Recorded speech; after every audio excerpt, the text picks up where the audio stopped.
Lectura del Santo Evangelio según San Marcos, capítulo 12, versículo 35. Gloria a ti, Señor.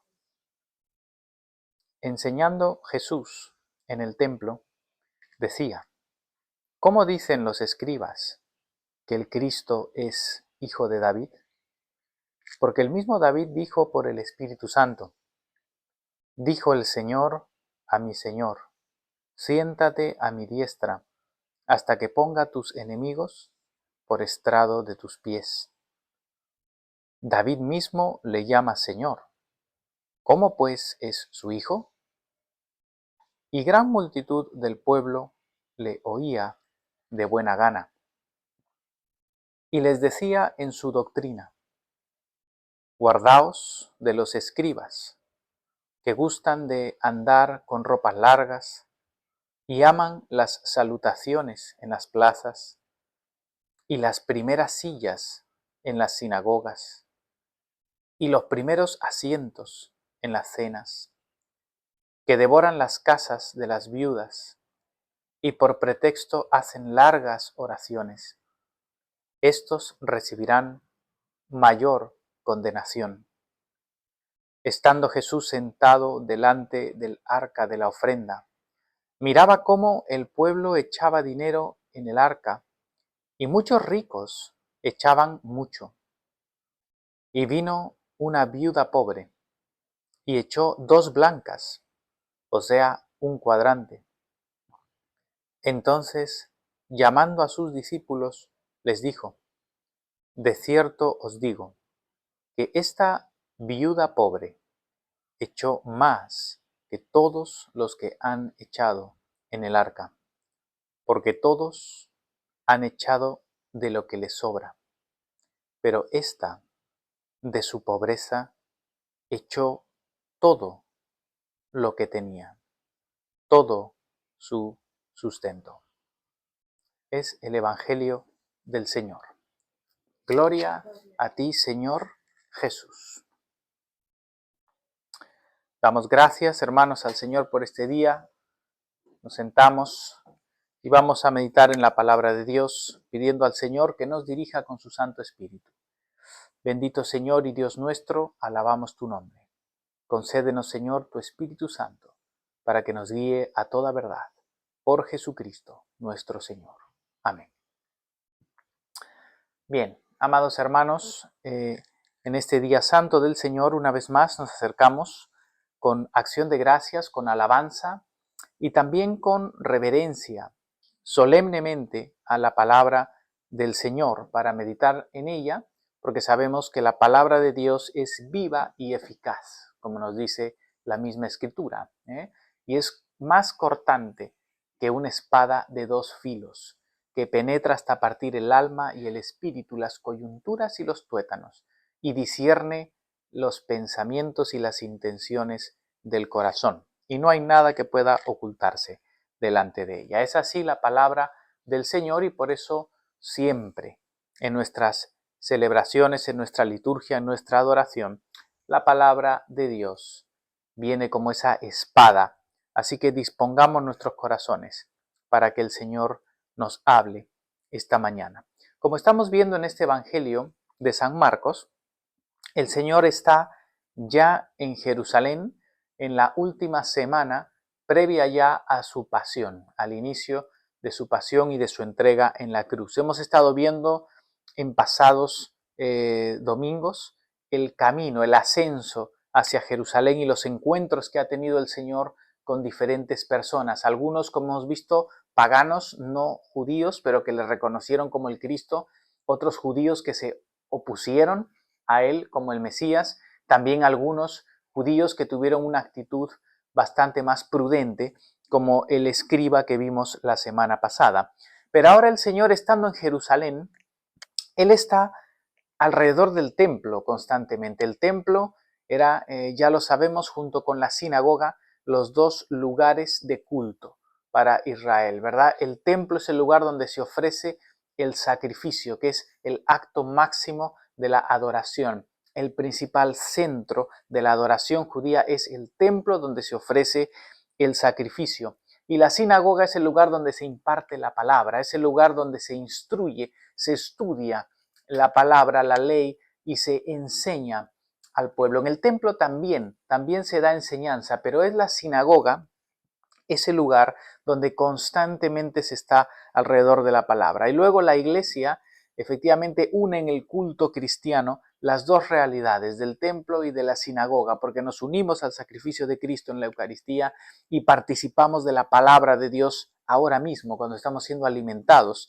en la lectura y en la predicación de la palabra de Dios. Y así celebramos el culto a Dios de una forma plena, como ha perseverado en el pueblo de Dios a través de la iglesia. Ahora, vemos en este pasaje al Señor Jesús que está enseñando, está instruyendo en el templo. En el versículo 35 nos dice, enseñando Jesús en el templo, decía, ¿cómo dicen los escribas que el Cristo es hijo de David? Porque el mismo David dijo por el Espíritu Santo, dijo el Señor a mi Señor, siéntate a mi diestra hasta que ponga a tus enemigos por estrado de tus pies. David mismo le llama Señor. ¿Cómo pues es su hijo? Es interesante lo que hace aquí el Señor Jesucristo, porque Él está en Jerusalén.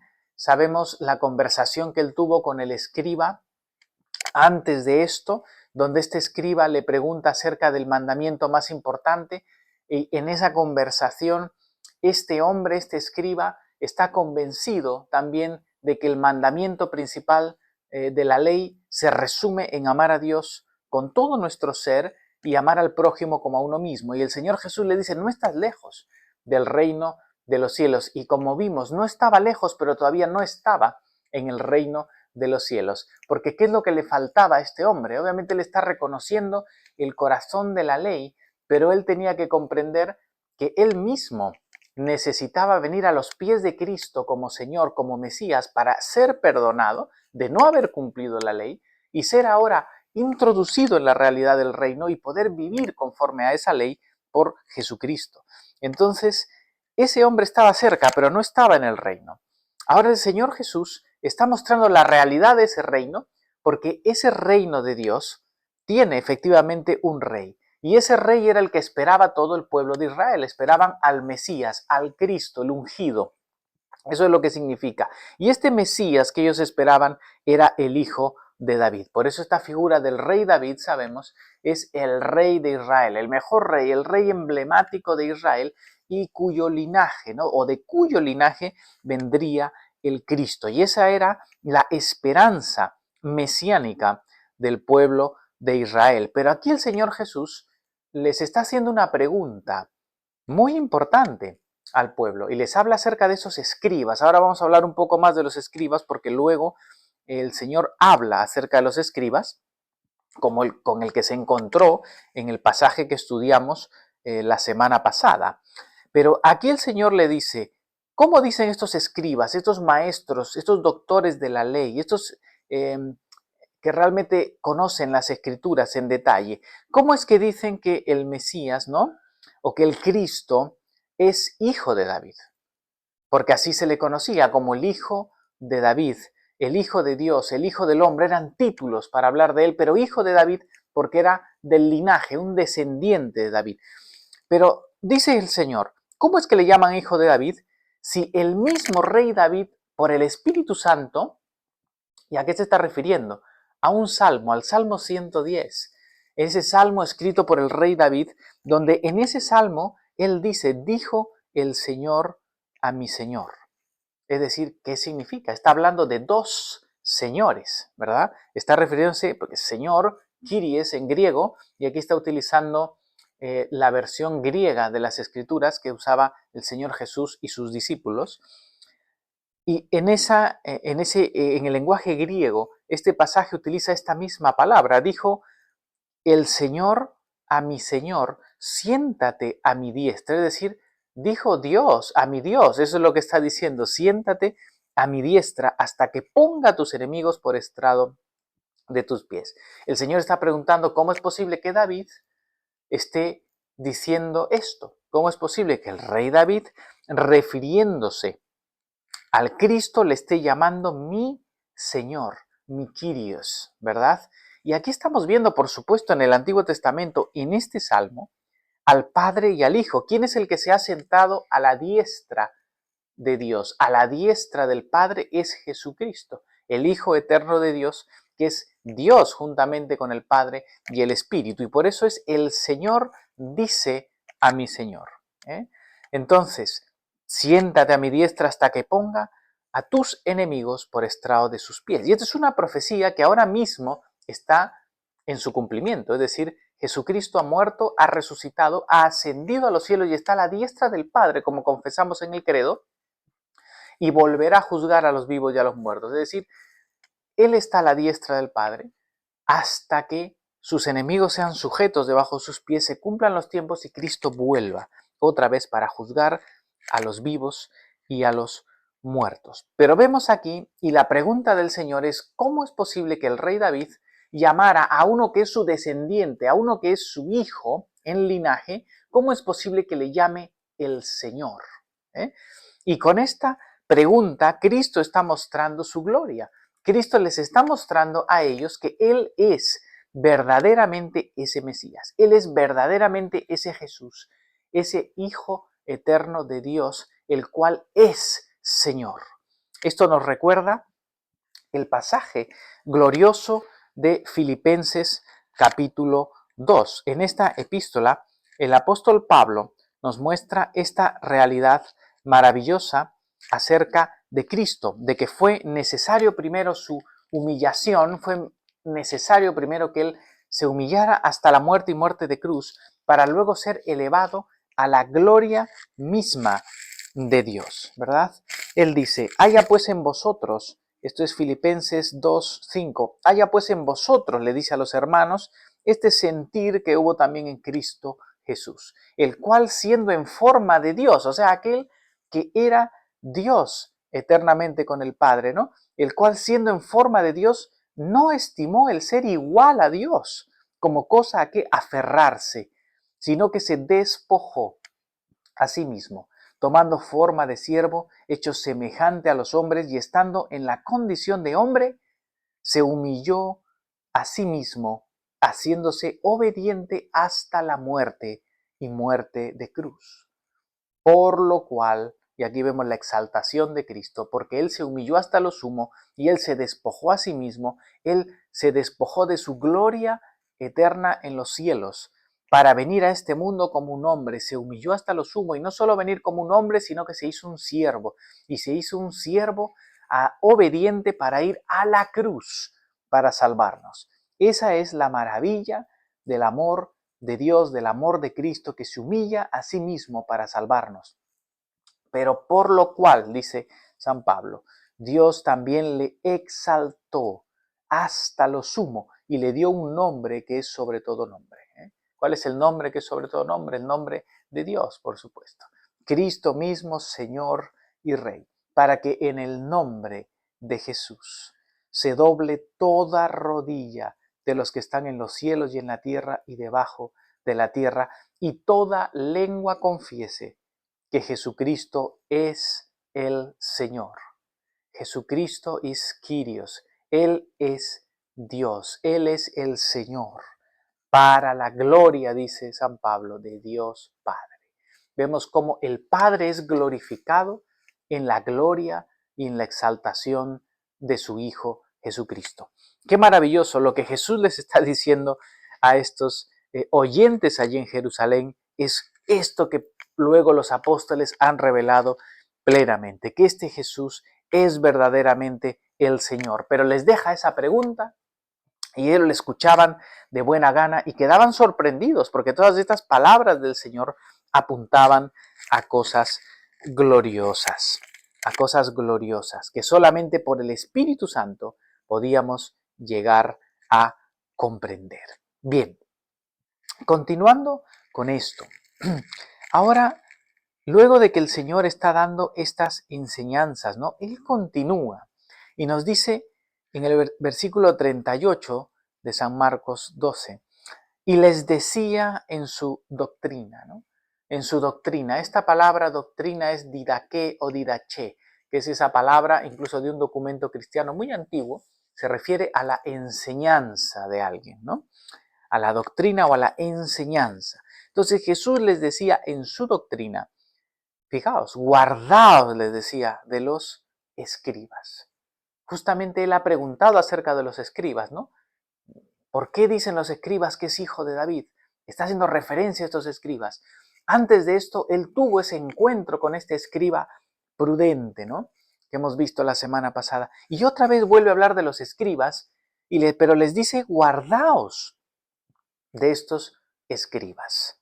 Ahora, ¿por qué guardaos de los escribas?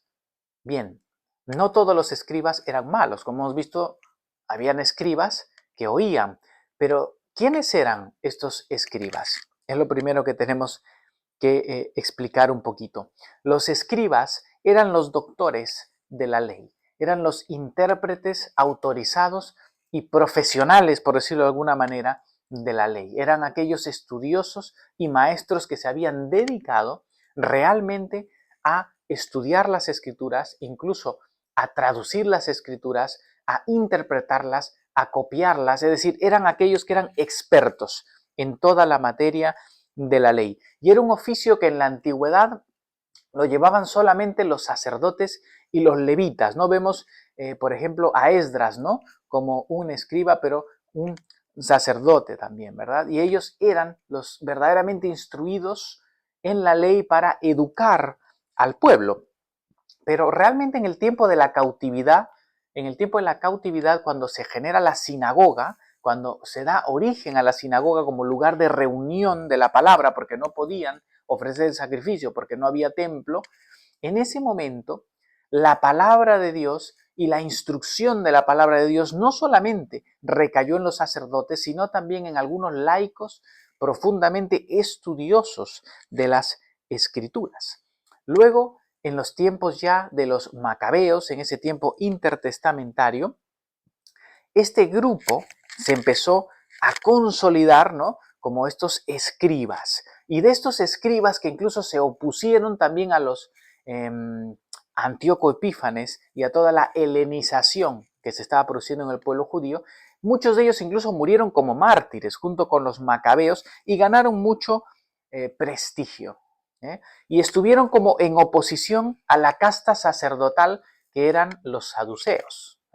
Entonces, en tiempos de Jesús, lo que quiero decir con esto es que los escribas eran un grupo principalmente laico de estudiosos, de maestros de la ley. Y los escribas, sobre todo, eran los principales de los fariseos. Eran del grupo de los fariseos, los líderes eran los escribas. Entonces, había una oposición más o menos entre los escribas y los saduceos, que eran los sacerdotes, los que oficiaban directamente los sacrificios y la liturgia del templo. Pero los escribas estaban muy involucrados con la sinagoga y con la enseñanza y el estudio profundo de las escrituras. Y por eso el Señor Jesús está haciendo referencia a ellos como aquellos que han profundizado en el estudio de la ley, como aquellos que conocen o deberían conocer las escrituras en profundidad. Pero les dice el Señor, guardaos, guardaos de estos escribas. Y esa palabra griega para guardaos es una palabra como fijaos, es como prestar atención, mirar con cuidado, ¿no? Es lo que les está diciendo a los que están oyéndole. ¿Pero por qué? Porque está hablando de estos escribas y le dice dos cosas importantes. Primero, que gustan de andar con ropas largas y aman las salutaciones en las plazas y las primeras sillas en las sinagogas y los primeros asientos en las cenas. En la época del Señor Jesús todo el mundo vestía con túnicas, ¿no? Y los que eran maestros dentro de los griegos, por ejemplo, los filósofos que eran maestros muy estudiosos, utilizaban unas túnicas también a veces, digamos, muy ostentosas, ¿no? Y muchos de estos maestros también de la sinagoga utilizaban estas túnicas. Y aquí de lo que está hablando el Señor Jesús no es de no utilizar estas ropas o ropas que utilizaban en el contexto por su oficio, sino de la ostentación que ellos hacían de sus ropas. ¿Para qué? Para llamar la atención. Aquí el Señor Jesús está hablando de que ellos gustan, ellos disfrutan, ellos aman el pasearse, porque eso significa esa palabra. Ellos amaban el caminar por esos lugares utilizando unas ropas ostentosas para que todos les reconozcan como que eran grandes maestros. Ellos aman, fijaos, aquí el problema no son las ropas, el problema es que ellos disfrutaban de pasearse con esas ropas y exhibirse, ¿verdad? Como grandes maestros. Ellos aman, les dice, las salutaciones en las plazas, es decir, ellos amaban que la gente les reconozca y les hable con suma reverencia por sus posiciones. Ellos aman las primeras sillas. Esa palabra griega de una primera silla es de donde proviene la palabra cátedra, ¿no? Sabemos que una catedral es el lugar donde el obispo tiene la cátedra, el lugar donde él se sienta para instruir. Es decir, estos amaban esos lugares principales, estos amaban esas posiciones de poder, de autoridad, esos lugares donde podían exhibirse y esos primeros lugares de la sinagoga. Ellos amaban esos primeros asientos en las cenas y de hecho aquí la palabra se refiere a los primeros lugares en los banquetes. No era una cena normal en una casa, sino que se refería a esos fastuosos banquetes que tenían los romanos y también la élite de esa época. Entonces, aquí está haciendo referencia no simplemente a la ropa que usaban o al hecho de que alguien les saludara o que ellos fueran realmente maestros en una sinagoga, sino que realmente ellos estaban preocupados solamente en lo exterior. Ellos estaban preocupados en la posición que ellos ocupaban, ellos estaban preocupados en exhibirse delante de los demás de una forma exterior. El problema era, como una y otra vez les denuncia el Señor Jesucristo, su hipocresía. Tanto a los fariseos, a los saduceos y a estos escribas que, como he dicho, eran dentro de los fariseos principalmente, los principales, los doctores de la ley, les acusa el Señor una y otra vez por su hipocresía. Y en muchas ocasiones les dice a sus discípulos, haced lo que dicen, pero no lo que hacen, porque están sentados en la cátedra de Moisés, es decir, ellos enseñan la ley de Moisés, pero no hacen. Dicen, pero no hacen. Entonces el problema de estos religiosos exteriores es justamente eso, que su religión se ha quedado en una cáscara, su religión se ha quedado en lo externo, en lo fastuoso de sus vestimentas, en el reclamo que ellos tienen de una gran dignidad ante los demás, en la exhibición que quieren hacer ellos de su posición, de su poder, de su sabiduría. Amaban lo exterior, las apariencias, pero su corazón estaba lejos de Dios. Es por eso que el Señor claramente les dice, guardaos de ellos porque gustan, disfrutan de andar con sus ropas y aman los saludos, las primeras sillas en las sinagogas y los primeros asientos en las cenas. Ellos aman que se les reconozca esas dignidades, pero devoran las casas de las viudas. Y aquí viene el contraste. Pero ellos devoran las casas de las viudas y por pretexto hacen largas oraciones. Estos recibirán mayor condenación. Fijaos el contraste, estos que aman lo exterior, aman esa religiosidad exterior basada solamente en las formas, en la exhibición, en reclamar para ellos mismos esas grandes dignidades, pero realmente no tienen en su corazón la religión verdadera. ¿Qué es lo que nos dice Santiago? Santiago, hermano del Señor, en su epístola, capítulo 1, versículo 27, dice, la religión pura y sin mácula delante de Dios el Padre es esta: visitar a los huérfanos y a las viudas en sus tribulaciones y guardarse sin mancha del mundo. Fijaos lo que está diciendo Santiago. ¿Cuál es la religión pura y sin mancha, sin mácula, la religión verdadera, inmaculada delante de Dios? La palabra religión significa justamente unirnos a Dios, religare, lo que nos une a Dios, el culto verdadero a Dios, la piedad verdadera. ¿Qué es? Y está yendo otra vez al corazón de la ley, ¿verdad? Amar al prójimo como a nosotros mismos, ¿no? Si amamos a Dios, ¿cómo? Pues visitar a los huérfanos y a las viudas en sus tribulaciones. ¿Por qué el Señor Jesús hace referencia a que estos escribas hipócritas devoran las casas de las viudas? Porque las viudas en los tiempos del Señor Jesucristo representaban a las personas con mayor necesidad, aquellos que socialmente estaban en una situación extrema. Los huérfanos, las viudas y los extranjeros en las escrituras siempre son estos tres grupos que hacen referencia a los que están totalmente deprimidos, desvalidos, en necesidad y de los cuales el Señor tiene cuidado. En el Salmo 146 que hemos leído hoy, aquí en la liturgia lo dice claramente, ¿verdad? El Señor cuida del extranjero, de la viuda y del huérfano. Esos necesitados están en el corazón del Señor. ¿Y qué es lo que hacen estos falsos religiosos, estos religiosos exteriores?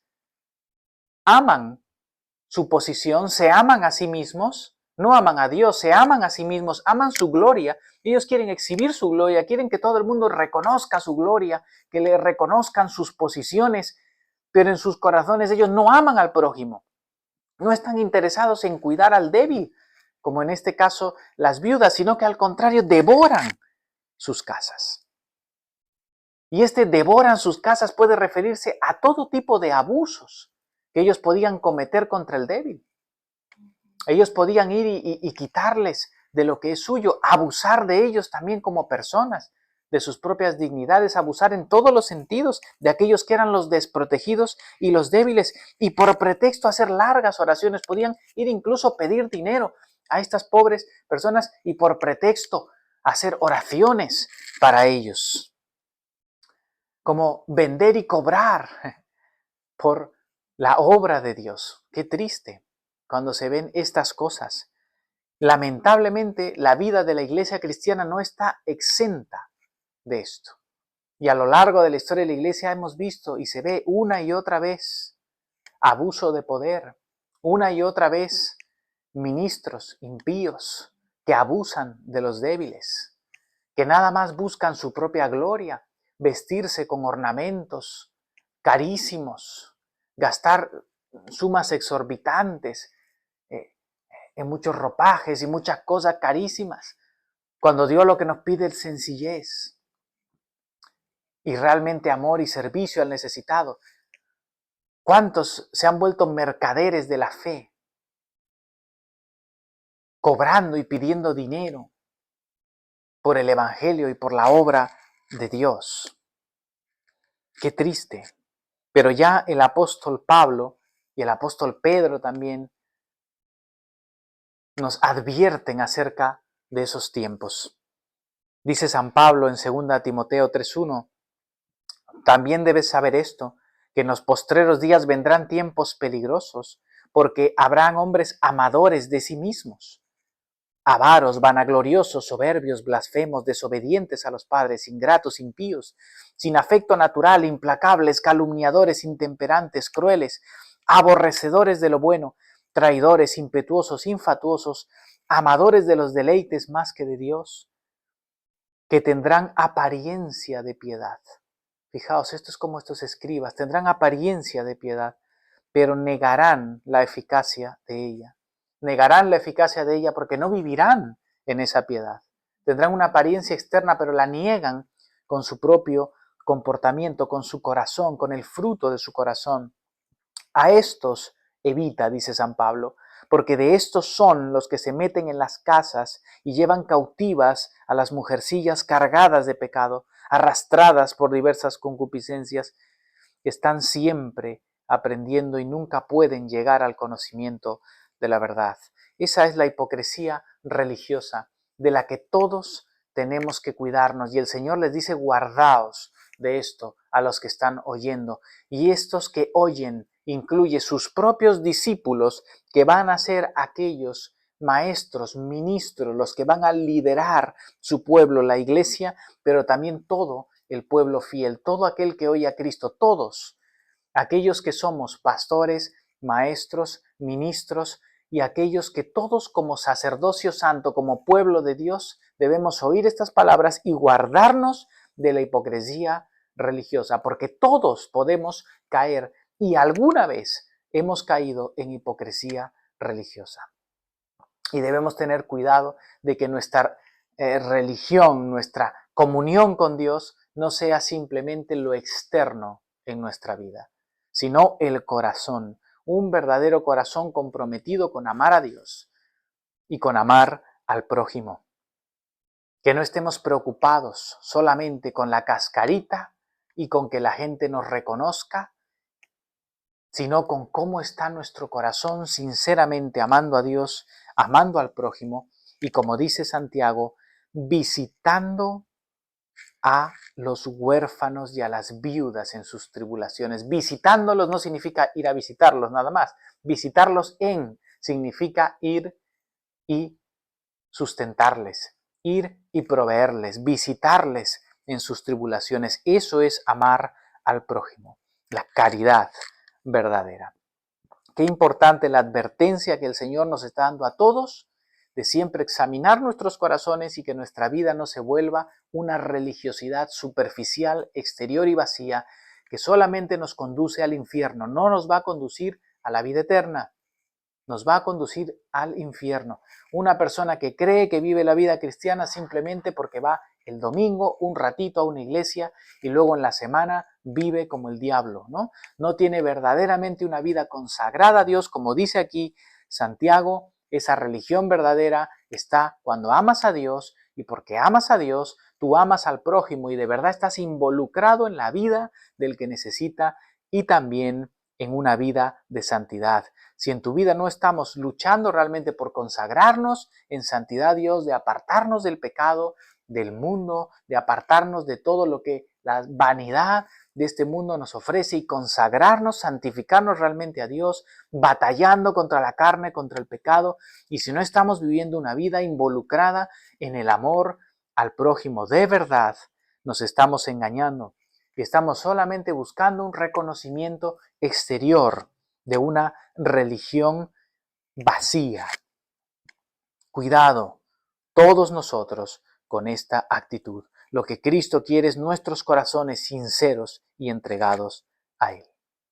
Finalmente, en esa misma escena, nos dice el versículo 41 que estando Jesús sentado delante de la arca de la ofrenda, miraba cómo el pueblo echaba dinero en el arca, y muchos ricos echaban mucho.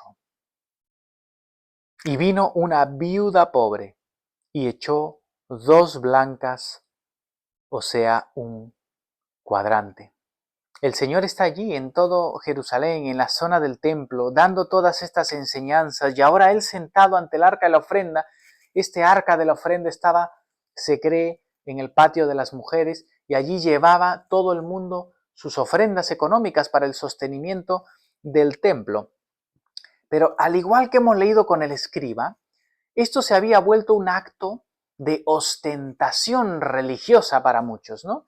Iba la gente y en esa época, claro, la forma de dar era a través de monedas metálicas, ¿no? Y estas monedas pues resonaban al momento de caer en el arca, y muchos de los ricos que iban y llevaban muchas monedas pues soltaban ahí un chorro de monedas y eso hacía un ruido, ¿no? Importante. Y eso era una ostentación, así como los escribas también anhelaban la ostentación de que les vean, ¿no? También que les vean cuando entregaban sus grandes ofrendas, y ahí vemos a los ricos llevando un montón de monedas, pero un montón de monedas de lo que les sobraba, de lo que les sobraba. Pero ellos hacían ostentación, por eso el Señor Jesús en las bienaventuranzas dice que tu mano derecha no sepa lo que hace tu mano izquierda. Cuando des limosna no vayas delante tocando trompeta para que todos te vean. Que te vea tu Padre que ve en lo secreto del corazón. Esta es la actitud del corazón humillado delante de Dios. Cuando no quiere la exaltación, no quiere su propia gloria por lo que los demás ven, sino que simplemente el Señor lo sepa.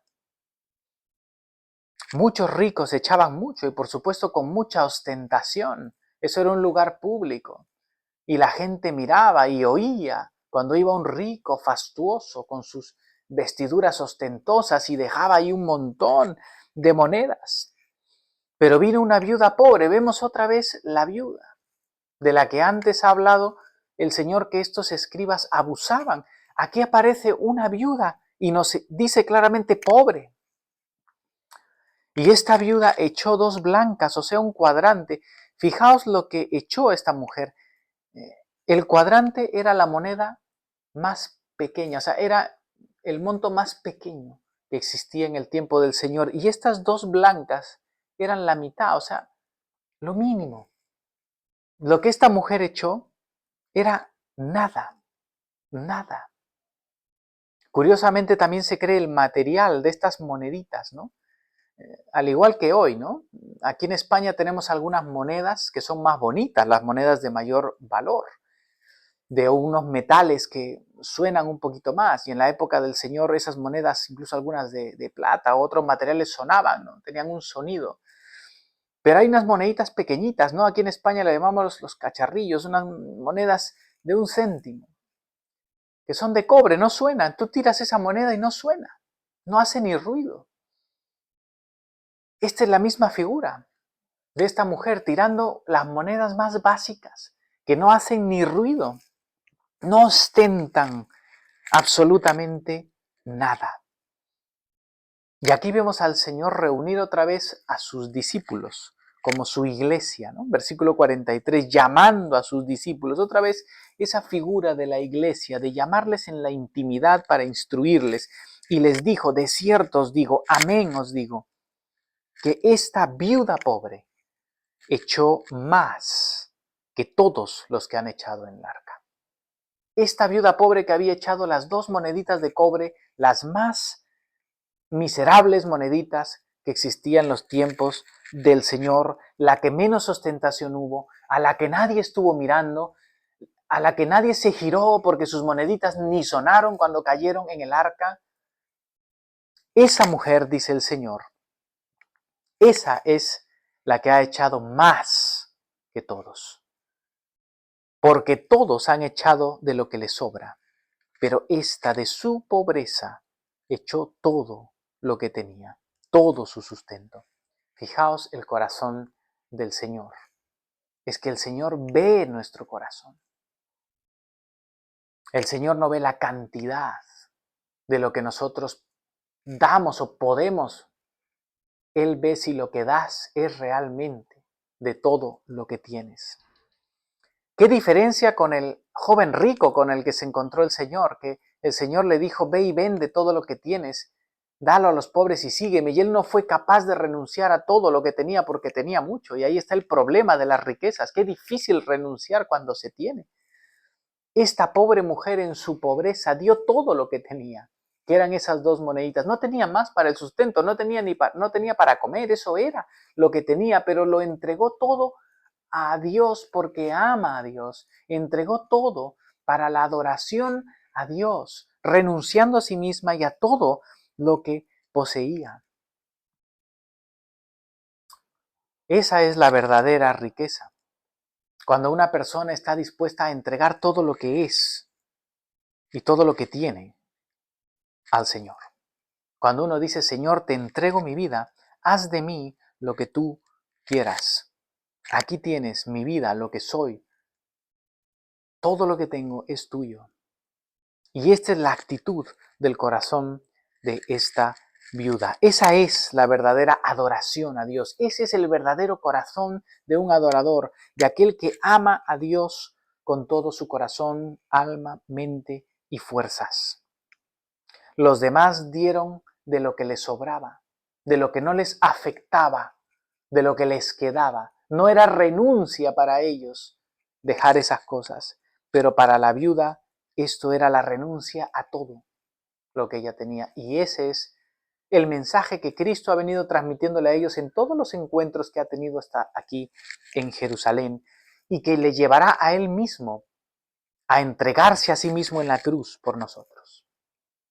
Siempre la entrega, la renuncia, la donación de uno mismo es el corazón del Evangelio, porque es el corazón mismo de la cruz, de lo que Cristo ha hecho para salvarnos a nosotros. Concluyo, hermanos, en este pasaje, que nosotros veamos la gloria de Cristo, veamos a este Cristo como el Señor. Él es el Rey, es su reino y la salvación está en Él. Confiemos en Cristo, entreguémosle nuestra vida a Cristo como el Señor, que está a la diestra del Padre y volverá con gloria. Guardémonos de la falsa religiosidad, examinemos siempre nuestros corazones, porque ninguno de nosotros está libre, y en muchas ocasiones de nuestra vida cristiana estamos próximos o hemos caído en hipocresía religiosa. Guardemos nuestros corazones de no ser como estos saduceos y falsos religiosos, y vivamos desde el corazón.